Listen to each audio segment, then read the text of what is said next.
maarufu kama FUEFU.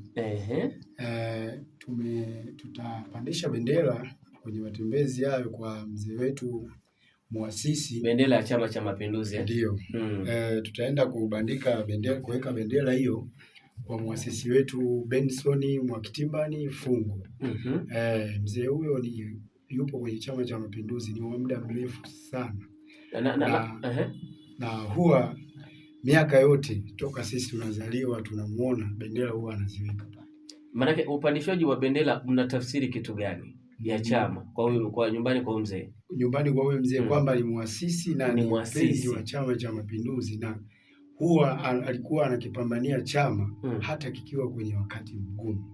Kwa hiyo pale tutaenda kujifunza pia machache mawili matatu kwake, jinsi alivyokuwa anapambana kutoka kwenye ujana, maana yake alikuwa kwenye chama toka yupo kijana.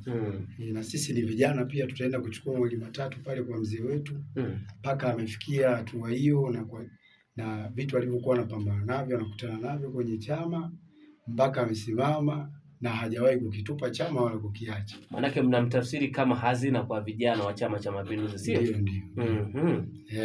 Kingine kwa nafasi yako unaweza kusemea nini? Lakini pia bendera, mbali na kupandisha bendera tutakuwa na surprise ambayo tutamsurprise pale muasisi wetu, ambayo itakuwa kama ni kuwepo baadaye. Usipange kukosa. Yaani usipange kukosa, maana yake mzee saa ngapi itakuwa? Mchana ni mchana kuanzia saa 8. Maana yake mzee sio kwenda kumtembelea kumpandisha bendera. Tunaenda kurudisha pia fadhila kwa namna alivyopambania chama chetu na alivyoipambania kata yetu ya Igawilo. Maana yake bila wao kusimama imara kata sisi tusingeikuta. Saa hizi wazee wetu wanatakiwa wanakaa pembeni wanatuona vijana. Kama unavyojua sera ya nchi kwa saa hizi ni nguvu kazi kwa vijana. Na umeona hata mdomoni kwa Mheshimiwa Rais vijana wamekuwa wakitajwa mara kwa mara. Kwa sisi kama vijana pia tunarudisha fadhila kwa watu wetu, wazee wetu.